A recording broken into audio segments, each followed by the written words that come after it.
sei o que. Eu falei, oi? UTI? Como assim UTI?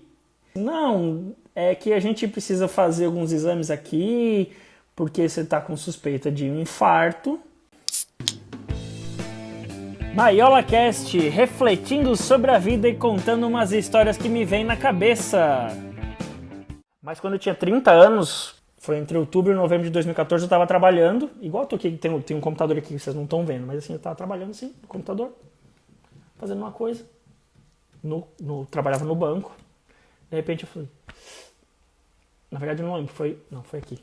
Foi no lado direito, não foi no esquerdo. Aí eu falei assim... Mas tava com fone de ouvido. Só que eu não percebi esse barulho que eu fiz, essa expressão, assim, né? E continuei trabalhando, mas assim, meio com desconforto, assim. A moça que tava na minha frente, Priscila, olhou e falou assim... Fê, tá tudo bem? Eu falei, por quê? Ela falou, porque você fez um barulho estranho. Eu falei, eu acho que eu tive uma dor no peito. Mas tá tudo bem? Eu falei, e ela começou já a ficar desesperada. Eu falei, não, na verdade, e aí eu comecei a tremer. E comecei a ficar desesperado junto com ela. E aí começou a tremer. E eu falei, pô, mas é no lado direito, não é no esquerdo, então não tem problema. Mas, sabe-se lá, né? Tem. Acho que se tiver algum médico, alguém que entende aí, perdão da expressão, foda-se, cara. Eu sei que era uma dor no peito. E doeu. E eu vou tentar resumir aqui, mas... Cara, eu comecei a tremer, minha pressão subiu absurdamente. Até que chegou o pessoal do ambulatório, bombeiros, tudo mais, me levaram para o ambulatório de cadeira de roda lá, porque você não pode mexer muito, etc. Cara, depois de uns 15 minutos que eu cheguei lá, porque o prédio onde eu trabalhava era grande, eram vários prédios, cheguei lá 10, 15 minutos, tipo, fui medir a pressão. Depois de 10 ou 15 minutos a minha pressão tava tipo 19/14, uma coisa assim. Então, provavelmente o meu pico de pressão foi até mais alto do que isso, quando eu tive a dor, né? Aí, beleza. Tava tomando água, o pessoal tava me dando água, o pessoal lá super me acudiu, né? Mas tudo bem. Resumindo, fiquei lá 1 hora, sei lá, me deram alguns remédios no ambulatório. Baixou tudo que tinha aqui dos exames. Falei, beleza, tô liberado? Olha, você tá liberado, mas a gente recomenda que você vá num pronto-socorro, tem um hospital aqui perto, você vai lá, porque é só pra ver se tá tudo bem mesmo. Ah, beleza. Deixei minha mochila e fui. Aí eu cheguei lá no hospital e falaram assim... Eu olhei assim, tem a fila pra... fila pra dor no peito. Eu falei, opa, é aqui. Tava com uma pessoa que trabalhava comigo. Me levou, ela falou... Não, dor no peito, foi isso que aconteceu, vai direto pro coisa e ela fica fazendo a sua ficha. Beleza. E eu lá, tipo, beleza, tô com, sei lá, não tava muito bem assim, mas achava que tava tudo certo. Vou lá, fiz um monte de exame, não sei o que, exame de sangue. Falei, pô, tinha aula depois da pós-graduação. Eu mandando mensagem, tinha um trabalho pra apresentar, eu mandando mensagem pro pessoal do grupo, gente, eu vou chegar mais tarde, mas, pô, vai, apresenta o trabalho aí, se precisar de alguma coisa, tal. E aí, isso era tipo, sei lá, 5 horas da tarde. Depois de 2 horas ficaram prontos os exames. Aí me chamaram e falaram, chega aí. Deita aí na maca. Eu falei, deita não. Beleza, sentei. Não, deita. Eu falei, hã? Tá bom. Então, você vai ficar internado, você vai ficar na UTI, vão te mandar pra não sei aonde, e não sei o que. Eu falei, oi? UTI? Como assim UTI? Assim, não, é que a gente precisa fazer alguns exames aqui, porque você tá com suspeita de um infarto, porque não lembro se era, acho que eram 3 de 4 indicadores que eles usam, 3 de 4 exames diferentes, deram alterados, e o quarto, que confirma se foi um infarto ou não, você tem que medir, eles chamam de curva, você tem que medir a cada 6 ou 12 horas, não sei. Aí é que eu fiquei maluco mesmo. Porque sem família, né? Não tinha namorada na época. Não, sei lá, tínhamos amigos, sei lá, em São Paulo tínhamos amigos do trabalho, alguma coisa assim, sabe?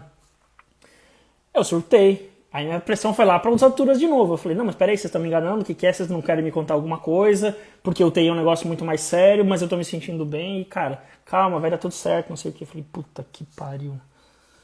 Com perdão dos palavrão. Mas assim...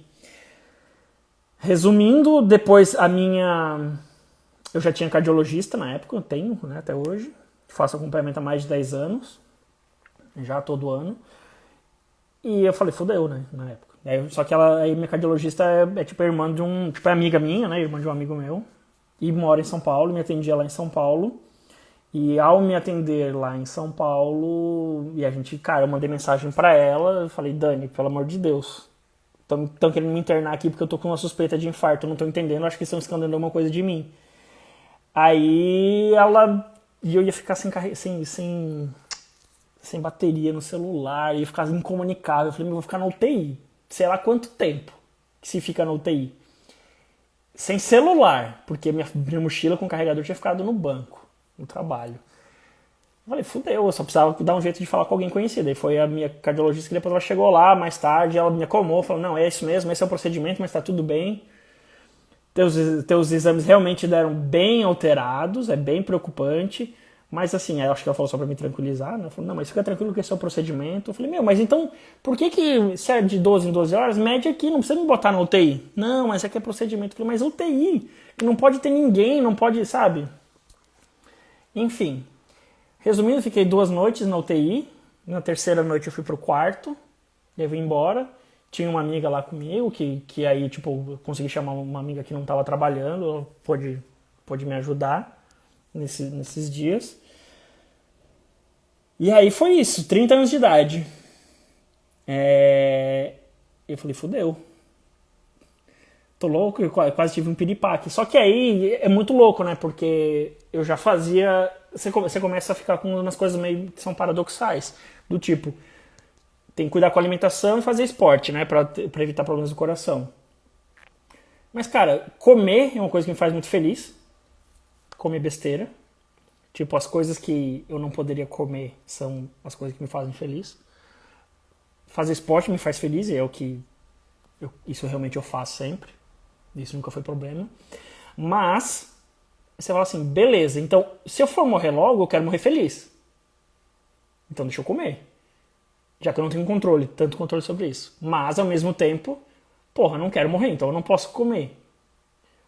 Pizza, hambúrguer, catupiry, calabresa, vixe. Então, mas peraí. Então mas se eu não for comer, se eu não comer isso, eu também vou ficar triste. Não é triste, meu Deus, depressivo, mas é tipo, pô, não as coisas que são as coisas. Ir lá, morando aqui, aí que tá. Morando em São Paulo, trabalhando, você meio que se recompensa com isso, sabe? Eu, principalmente, sozinho. Pô, eu ficava estressado no trabalho e tudo mais, falava, pô, uma comida gostosa, uma coquinha, uma cervejinha, sempre tão bom, né?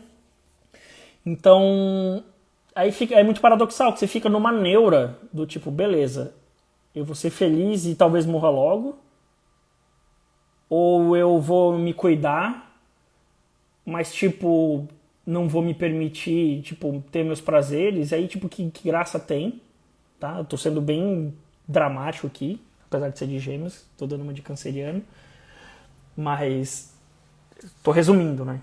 Não dá pra contar 100% do que passava na minha cabeça, né? Do que passa, né? Passa até hoje, mas de uma maneira um pouco diferente. Isso eu tinha 30 anos. E, óbvio, por um tempo é um susto, né? E, cara, passaram alguns meses fazendo esporte, eu me machuquei. Passaram 3 meses.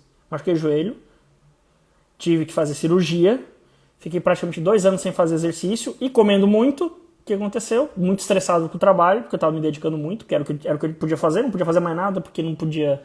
As coisas que eu mais gostava de fazer, que era comer e jogar bola e correr, eu não podia. Descontava na comida, então era tipo... Foi o lado mais fraco. Foi o elo mais fraco. E no trabalho, então me dediquei bastante, eu acho que nunca trabalhei tanto, tipo, no sentido positivo, assim, foi ótimo no sentido do trabalho, mas tem esse tipo de situação, né? Aí só que eu descontava, porque ficava cansado, pô, não tinha família, esse tipo de coisa, descontava nisso. Porque não podia fazer eu não tinha válvula de escape, né? E aí a válvula de escape era comida. E 1 ano e meio depois, não, 2 anos depois, eu fui pra Ásia pela primeira vez, com a minha então namorada. E isso, junto com o que eu vivi 2 anos e pouco antes, me fizeram ver como o mundo é muito maior, Na Ásia você vê muito mochileiro, né? Que depois eu me tornei um, mas assim, você começa a ver que, tipo, o sentido da vida pra muita gente é muito diferente. O que deixa as pessoas felizes, o que deixa elas tristes, o que elas pensam em fazer da vida pra sempre, ou, cara, vivendo só um momento. Então, isso, tipo, em 2017, foi a minha primeira. Foi minha primeira vez que eu falei, cara, esse negócio meio que mudou minha cabeça, assim, sabe? Juntando esse fato da UTI, a Bia entrou aí. A Bia trabalha com cardio, né? Acho que depois, puta, acabei de contar a história de quando eu tive um princípio de infarto aí. Pena que ela não pôde ouvir.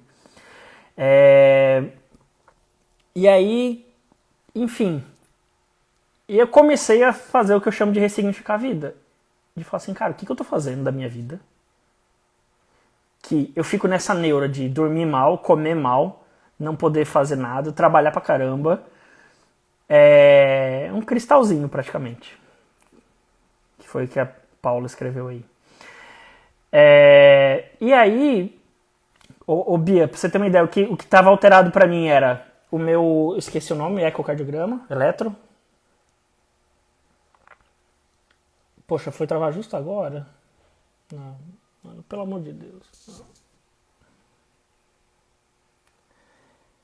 Oh, meu Deus. Eu acho que voltou. Tomara que não tenha caído pra vocês. Mas assim, o que mudou pra mim foi o eletrocardiograma, CKMB massa, CPK. E tinha que fazer curva de troponina. Acho que já destravou. Então agora... Então, eu tinha que fazer a curva de troponina, CKMB massa, estava alterado, CPK e o eletro. Não, acho que é eletro. Cara, não lembro, faz 5 anos, 6 anos. Então, mas eu lembro, esses são os nomes que eu lembro que deram alterados. E aí por isso que eu tive a suspeita de que tinha sido, poderia ser um infarto. Ai. E aí, cara, logo depois de eu ir pra Ásia, depois de uns meses eu terminei meu namoro, tinha 33, eu acho, 34. Comecei a fazer terapia. E aí um dia eu tava conversando no meio, enquanto eu fazia terapia, eu tava falando com a minha terapeuta, eu falei, não sei, sei lá o que eu tô fazendo aqui em São Paulo. Tipo, que sentido tá fazendo isso? A Bia falou, alterou o eletrocardiograma, que bom que você tá bem. Tô vivo, mais vivo do que nunca. E aí, eu comecei nisso, né? Tipo, o que eu tô fazendo na minha vida? O que é minha vida hoje aos 34? Né? Tipo, é muito louco, assim. Tipo, de que está servindo o que eu estou fazendo? O que serviu nos últimos 2, 3, 5, 10 anos serviu para chegar onde eu cheguei. Né? Não só em termos hierárquicos, em termos de trabalho, isso também, mas tipo, em termos de ser quem eu sou, dos meus valores e tudo mais.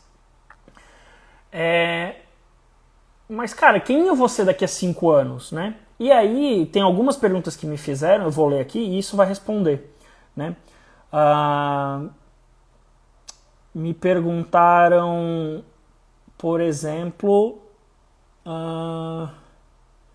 qual foi a chavinha para largar tudo? O que exatamente te levou a largar tudo? Qual foi o seu gatilho?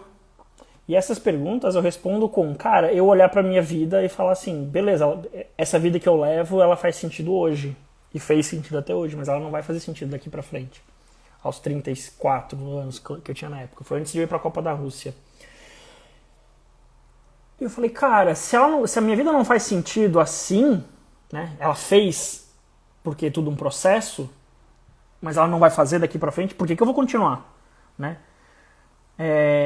De novo, a gente leva muito em consideração as questões de trabalho, né? A gente olha assim, pô, o cara tava com um bom trabalho, bom emprego, bom cargo, etc. Será que é porque tava com medo porque não ia ser promovido, ou porque ia ser mandado embora, ou tava... Cara, não era nada disso. Era a minha vida mesmo, né? Eu olhar e falar, cara, eu tenho 35, vou chegar nos 40, vou estar fazendo a mesma coisa, né? Pensando que vou continuar trabalhando em São Paulo, talvez com namorada, casado com filho ou não. Mas, tipo, e tudo aquilo que eu vi na Ásia, né? Tudo aquilo de diferente que tem lá. E E se acontecer de novo? Olha só, a dona Paty Dalprá esteve comigo na Ásia. Olha, a gente passou o Réveillon junto. Ah, meu Deus do céu. Tô falando disso agora quase, hein? E aí, cara, é uma riqueza cultural lá que você olha e fala assim, não é 20 dias de viagem, óbvio que isso ajuda, obviamente, especialmente em férias, que em 20 dias de viagem você consegue conhecer, mas pra mim, depois dos 20 dias ou 25, isso me abriu um desejo de conhecer muito mais, de me aprofundar mais na cultura, pelo menos de ficar mais tempo, né? Como eu falei antes, eu não sabia o que eu não sabia, né? Eu não sei o que eu não sei. Então eu falei, cara, eu acho que tem muita coisa para descobrir na Ásia. Vivendo lá mais tempo do que só 20 dias, rápido, 3 dias aqui, 2 dias ali, 5 ali, para conhecer pontos turísticos, etc. Como é que eu vou conhecer mais a cultura, o povo, outras formas de ver a vida, se eu fico 5 dias num lugar, 3 dias em outro? Então, e logo volto, né? Então eu falei, cara, eu acho que eu preciso de mais tempo para isso. E se eu tiver um piripaque de novo, ou algo parecido com um piripaque, cara, eu quero ter aproveitado isso, eu quero ter conhecido isso.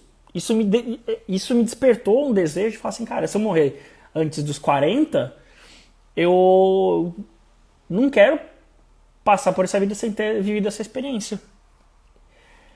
Só que aí eu tava bem no trabalho, o trabalho tava indo super bem, etc. Eu ia pra Copa da Rússia dali a uns 2 meses e eu tava na terapia. E conversava com a minha terapeuta, etc. E fala, puta, eu preciso decidir. Não é que eu preciso decidir, mas tô pensando nisso, tô pensando em tirar um sabático, tô pensando em pedir as contas, blá blá blá blá. Mas, cara, é difícil, tomar essa decisão. E aí um dia eu tava tomando café com uma amiga no trabalho. Eu falei, pô, olha, ela tava fazendo coach de carreira. E ela tinha parado de terapia pra fazer coach porque era o que dava pra ela no momento, né, financeiramente, de tempo. E eu falei pra ela, cara, eu tô fazendo terapia, que é, pô, tô repensando a vida e não só a carreira, né? Porque o banco aqui eu gosto, etc. Mas, pô, na verdade eu tenho que pensar na minha vida e tal. Eu tô pensando se eu não tô desperdiçando, se eu não poderia fazer isso e aquilo, né? Isso tudo que eu contei pra vocês até agora.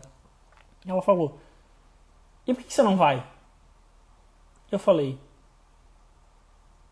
não é que eu falei, eu olhei assim e falei assim, cara, por que eu não vou? Ela falou, meu, eu tenho um filho de 9 anos pra criar. Se eu não tivesse ele, na situação que você tá, ou que eu tô, eu já teria ido. Com 30 e poucos anos de idade. Pra que se privar disso? Ela falou, ela falou, eu pensei isso, eu falei, cara, realmente, cara, nada me impede. Nada me segura. Tipo, eu não tenho filho. Meus pais, graças a Deus, não dependem de mim, nem financeiramente, nem emocionalmente, tipo, não tem problema de saúde, esse tipo de coisa. Então, será que eu não estou desperdiçando a chance que eu tenho de fazer alguma coisa que vai ser grande pra minha vida? Porque eu, sei lá, não sabia explicar o porquê, né? Então, foi isso, E essa menina, ela não sabe. Faz muito tempo que eu não converso com ela, mas assim, eu não contei pra ela que esse foi o meu gatilho. Não vou dizer que esse foi o gatilho, mas esse foi o meu estalo. Que depois eu cheguei, eu acho que foi no mesmo dia que eu ia pra terapia. E depois na terapia eu falei, olha, tomei uma decisão, vou fazer. Ah, que legal, por quê? Aí contei isso tudo. Expliquei as motivações. Expliquei pra mim mesmo, né? Porque eu tava na terapia, então é pra outra pessoa, mas é pra você mesmo. E falei, cara, isso faz sentido. Só que daqui a 2 meses eu tô indo pra Rússia, vou gastar muito dinheiro. Porra, é muito caro pra Copa do Mundo e, tipo, eu queria viver. Era um sonho meu ver muitos jogos da Copa. Então, cara, é alta temporada, era tudo caro. E tava programado já. Então eu falei, o quê? E também porque eu sou um ser humano, e o ser humano às vezes se auto-sabota, né? Já falamos sobre isso aqui em outros momentos, mas daqui a 1 ano eu vou. Tomei a decisão. Daqui a 1 ano eu peço as contas e vou viajar ao mundo. Tiro um sabático. 6 meses de sabático, era isso que eu queria inicialmente. Por quê? Porque, olha, é uma decisão que eu tomo agora, mas eu só preciso fazer daqui a 1 ano, né? É muito mais fácil de você ir postergando. Tanto que o André tá aqui, ele não deixa mentir, ele foi a primeira pessoa que soube disso.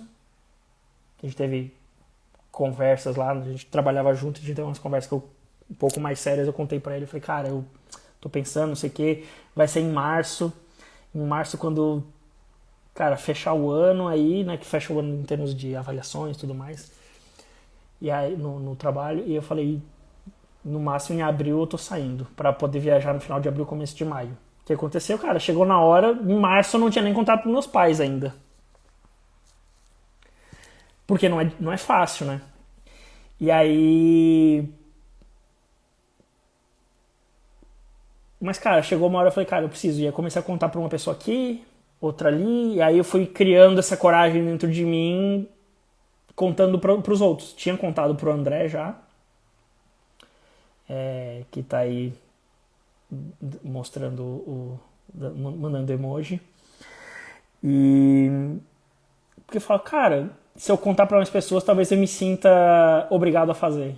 Me sinta mais impulsionado. E foi de fato o que aconteceu. Aí contei pros meus chefes em abril e de fato contei pro pessoal do trabalho em junho para sair em julho. E esse foi o processo. E aí alguém me fez a pergunta, deixa eu ver. A Aline fez a pergunta, qual foi o posicionamento da sua família nessa sua decisão? Cara, minha família me apoiou. Quando eu contei pro meu pai e pra minha mãe, eu contei pra minha irmã bastante tempo antes, e ela falava, olha, tu vai matar teus velhos do coração. Minha irmã falou assim. Eu falei, beleza, então a gente vai preparando. Mas, cara, nem preparei. Enfim, chegou uma hora, eu tava de férias, contei pra eles, eles olharam assim. Passou, tivemos algumas conversas até eles entenderem, principalmente meu pai. Minha mãe olhou e falou assim, já tava previsto, a minha mãe falou. Tava previsto.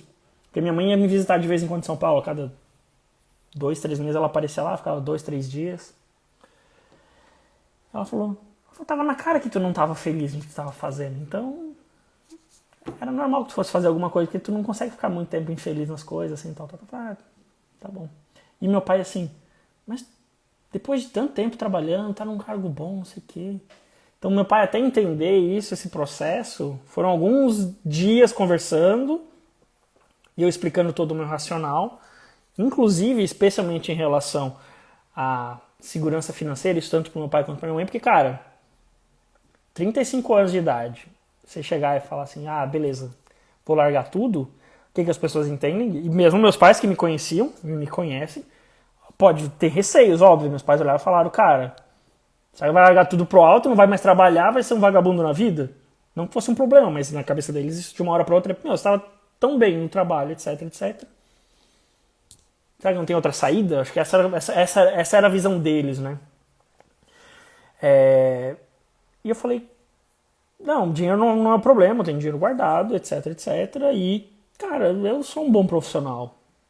Tipo, daqui a 6 meses, depois de 6 meses, porque a minha ideia inicial era 6 meses, depois de 6 meses eu volto e vou procurar alguma coisa para trabalhar, eu vou trabalhar com finanças pessoais, que é o que eu sempre quis fazer na vida, etc, etc. E pronto. Aí o André está escrevendo aqui. Inclusive a sua coragem nisso me deu coragem para atitudes que eu tomei na minha vida também. Contar não só se ajuda, como muitas vezes ajuda os outros também. E esse é o ponto do André, e porque, cara, a gente tava vivendo um momento lá no trabalho que a gente tava tendo umas conversas mais profundas, assim, né? E ele, como ele falou, ele tomou algumas atitudes na vida dele com base no que eu tinha contado pra ele. E imagina se eu conto pro cara, o cara toma uma decisão e depois eu não cumpro. Então, realmente, você contar e você fazer o que você fala é importante demais, né? E aí, cara, esse foi o posicionamento dos meus pais, né? Isso que eu contei agora há pouco. A Aline também perguntou, seus amigos te apoiaram? Cara, amigos, essa é a parte que é meio estranha falar, né? Mas, cara, eu não tenho amigos que são, tipo, pessoas que vão, que eu busco, não é que eu não busco conselho, cara, mas assim, eu tenho muitos amigos, eu sou geminiano, então tenho muitos amigos e poucos amigos ao mesmo tempo, né? Então assim, eu não tinha e não tenho amigos que se metam na minha vida, digamos assim, ou que eu abro espaço para isso, né? Tenho muitos amigos com quem tenho conversas ótimas, maravilhosas, pesadas, profundas, sobre a vida, sobre várias coisas, mas assim, essa era uma decisão que não seriam meus amigos ou meus... Tipo, talvez meus pais pudessem me influenciar, mas meus amigos, cara, era uma decisão que estava tomada, sabe? Eu demorei um ano maturando, durei um ano maturando essa ideia na cabeça e tipo, falando, cara, realmente faz todo sentido, né? Desapegar das coisas, desapegar do meu emprego, do dinheiro, desapegar... Não é desapegar das pessoas e dos amigos que eu tinha lá em São Paulo aqui, mas é tipo, cara, eu saí de Blumenau, fui fazer faculdade em Floripa, fui morar em São Paulo, morei um tempo, fiz alguns intercâmbios de 4, 5 meses em alguns lugares. E tipo, qual o problema de eu desapegar, entre aspas, de novo, né? Então, eu falei, bora, vamos viver. Acho que acho que esse é o principal. Essa foi a principal coisa. A Camila, que trabalhava lá comigo também, ela falou: em algum momento, desde que tomou a decisão, você pensou em desistir? Cara, a decisão. Eu sempre falei, cara, tomar a decisão foi difícil, mas mais difícil do que tomar a decisão é tomar a ação. Por isso que eu demorei uns 3, 4 meses a mais do que estava planejado, tá? Porque eu falava, cara, cada vez eu tinha mais certeza que eu tinha que fazer. Mas parece que, como eu falei até mais cedo, cara, tudo tem um timing, né? E esse tipo de coisa, quando são mudanças na vida, assim, você ter certeza, estar seguro do que está fazendo, né? Você ir tateando com família, amigos, e não era simplesmente jogar tudo pro alto, né? A gente fala, às vezes, até, pô, joguei tudo pro alto. Joguei, mas não foi tipo, tô de saco cheio. Não, foi tipo, eu vou largar uma vida para ter uma vida melhor, ou que eu esperava que fosse melhor, né? Então, pensar em desistir não, mas eu posterguei porque eu não achava o timing certo, né? E aí, a Laís e a Ana Márcia, talvez, perguntaram como que eu lidei com o medo e qual foi o meu maior receio. Cara, meu maior receio era contar para meus pais. Esse era realmente o meu maior receio. Eu falei, cara, meus pais não podem ter um baque. Vai que eles têm um piripaque com isso, né? E eu não posso dizer que eu tinha medo. Eu pensava muito, né? Eu tenho religião. Eu falei, cara, quem vive com fé ou quem vive de fé não tem medo. Eu falei, cara, o que tiver que acontecer vai acontecer. Eu já quase morri, né? Contei a história pra vocês. Eu quase morri 2, 3, 4, sei lá quanto tempo fazia. 3 anos atrás. Vou ter medo de quê? Se for pra acontecer, vai acontecer, né? Então, essa decisão e o sabático que alguém me perguntou hoje, a Laura me perguntou hoje hoje não, ontem na verdade no feed, fez um comentário dizendo as diferenças entre uma aula de antes do sabático e depois do sabático. Cara, hoje eu sou uma pessoa muito mais desapegada. Eu falo, cara, se alguém for me roubar, que roube. Eu só não quero que roube meu celular, porque o celular tem tanta... só o trabalho que dá, sabe? Mas assim, antigamente eu tinha medo de que fossem roubar alguma coisa minha, entrasse na minha casa, roubasse, porque já aconteceu, né? Já fui assaltado em São Paulo, enfim. Aqui em casa, aqui em Blumenau também já entraram em casa. Eu sempre tinha muito medo que roubassem meu computador, porque é onde eu guardo muitas coisas pessoais, né? E aí, você fala o quê? Cara, se me roubar, eu compro outro. O celular é a mesma coisa, se me roubarem, eu compro outro. Vou evitar, vou. Se roubarem o computador, eu compro outro. Ou não compro, pra quê? Né? Então, esse é o tipo de coisa que eu acho que a Bruna falou aqui que liberdade não tem preço, e é exatamente isso. Eu passei a entender melhor o preço da liberdade, o valor da liberdade. Porque uma coisa é você ver o que os outros falam. É um clichê. Na live que eu fiz com o Norton, 1 mês atrás, 2 meses atrás, a gente falou sobre clichês. Que os clichês, eles são muito bonitos quando você vê os outros, né? Mas quando você vê e nunca vivenciou algo que faça você pensar naquele clichê e sentir aquele clichê, ele é só um clichê, ele é só uma frase de efeito. Mas realmente liberdade não tem preço. E foi isso que eu passei a dar valor. Eu falei, cara, como é bom estar livre de tudo. Eu trabalho com o que eu quero, com o que eu gosto. Se eu estiver estressado, se eu achar que não estou gostando, eu saio do trabalho. Graças a Deus isso não está acontecendo. Pelo contrário, estou cada vez mais empolgado no que eu estou trabalhando agora. Se eu tiver... E aconteceu o coronavírus. Se eu tiver que passar 6 meses com os meus pais, morando na casa dos meus pais aos 36 anos de idade, que, nossa, meu Deus, né? A pessoa que fala de liberdade tá morando na casa dos pais é fácil, né? E é paradoxal, né? Porque você não tem liberdade quase nenhuma. Mas, cara, as circunstâncias me fizeram estar aqui e foi ótimo, tá sendo ótimo, né? Então, a liberdade de eu poder trabalhar com o que eu quiser, na hora que eu quiser, ajudar as pessoas que eu quiser, não ajudar quem eu não quiser, isso não acontece, mas assim, se acontecer, né? Assim, cara, eu posso escolher, a minha saúde mental melhora muito com isso, né? Então isso faz bem, tipo, a liberdade de não ser escravo de alguma coisa, né? Eu não preciso trabalhar para pagar conta. Eu preciso trabalhar porque eu tô trabalhando porque eu quero, porque eu gosto, em coisas que eu gosto, entendeu? Tô vendo com meus pais porque tá legal, tá gostoso, depois de 15, 20 anos, sei lá, morando fora, pô, é muito bom estar com a família de novo, entendeu?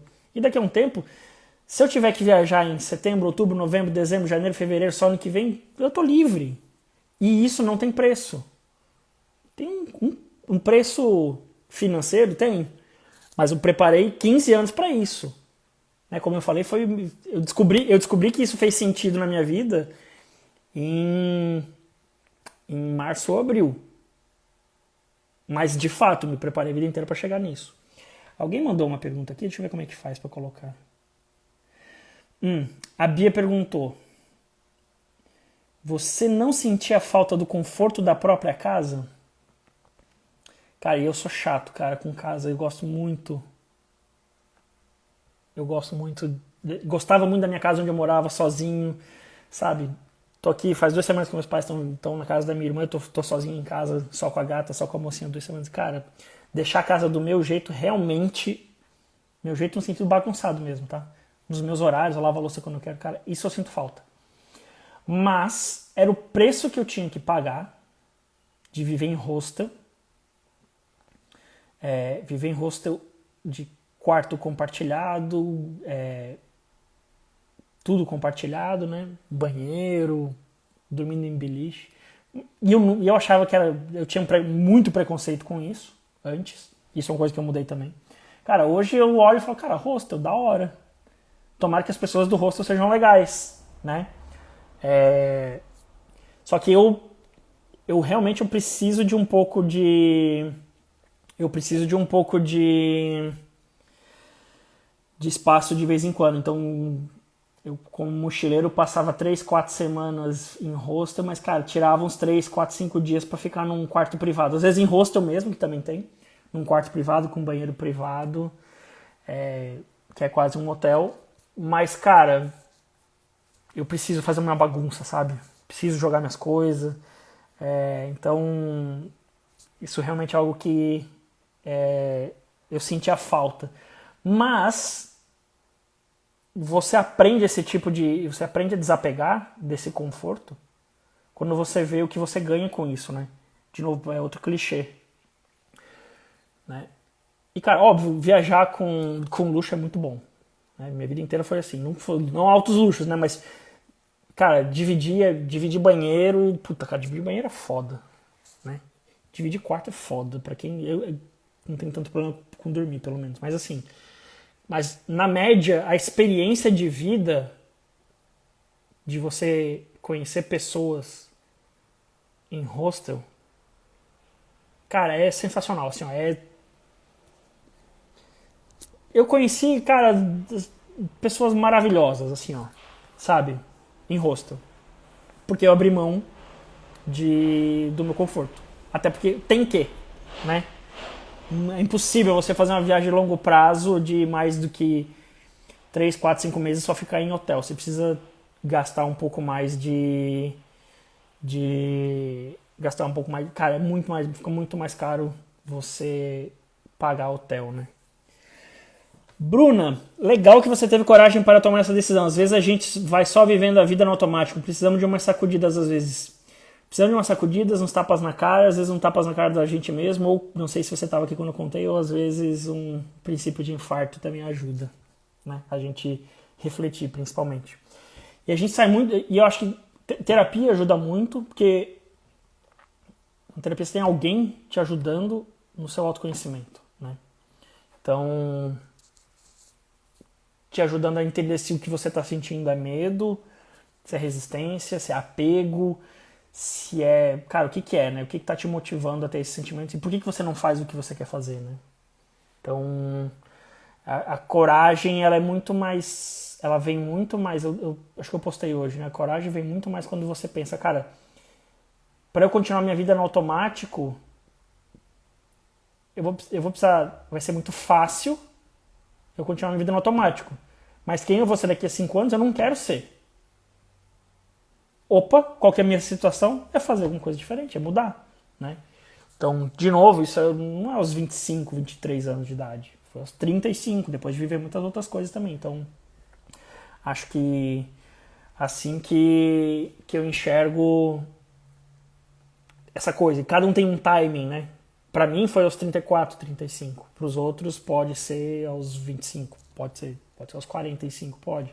Cada um passa pelos seus percalços e pelos seus pontos bons na vida.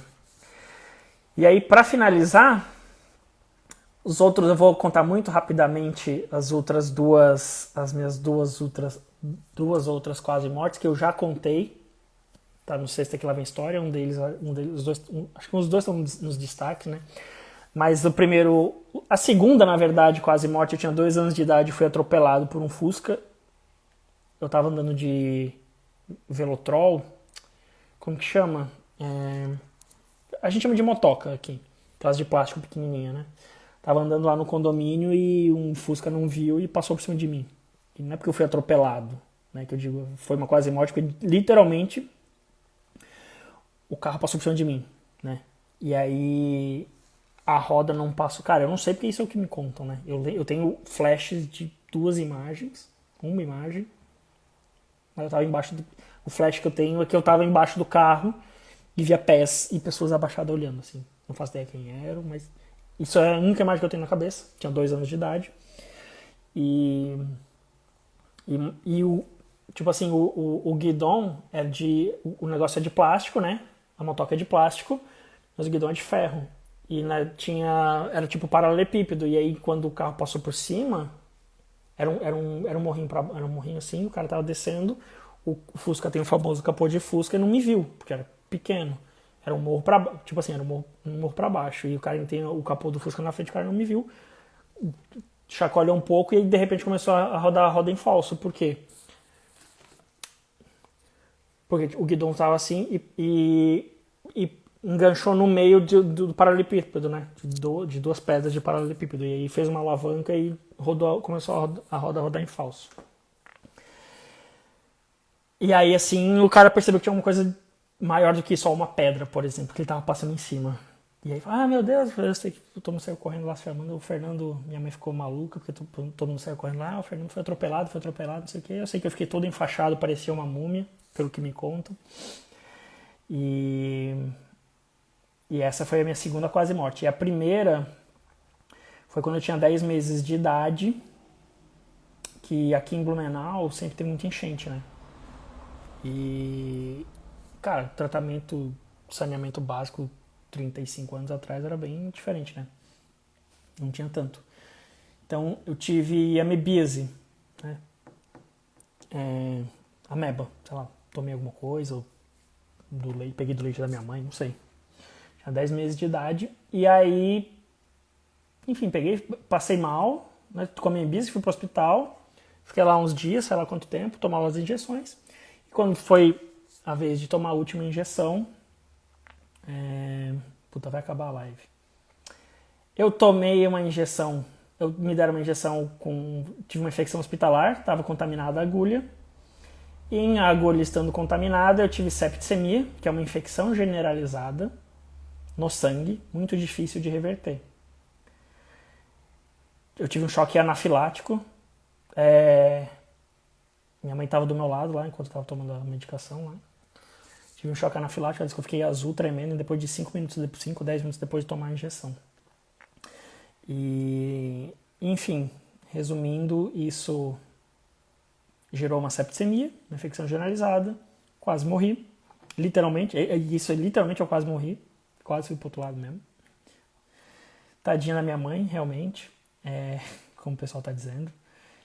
Minha tia tá dizendo aqui, tá me chamando de querido, ela realmente sabe que isso é verdade. Obviamente é o que me contam, né? Então, isso realmente não tenho lembranças, mas eu sei que eu fiquei um tempo internado, eu sei que já tava, tipo, médico, eu tive que trocar de médico até... Tive que trocar de médico porque meus tios, tias, mãe, pai, todo mundo rezando um monte e aí... Cara, o que aconteceu foi que ao trocar de médico descobriram que era o melhor remédio e assim eu consegui pelo menos sobreviver. E isso como consequência, tá lá nos destaques dos meus stories, quem quiser ver eu dou mais detalhes, mas isso gerou algumas consequências e é por isso, por exemplo, que hoje em dia minha alimentação é toda cagada, porque tive problema na recuperação, etc. e etc.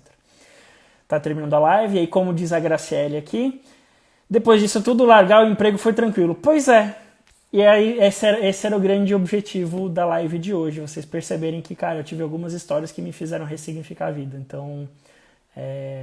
Muito obrigado para todo mundo que ouviu, quem esteve comigo, compartilhou, quem esteve comentando aí. Bom, pessoal, esse foi um episódio do MaiolaCast. Aquele abraço e até a próxima!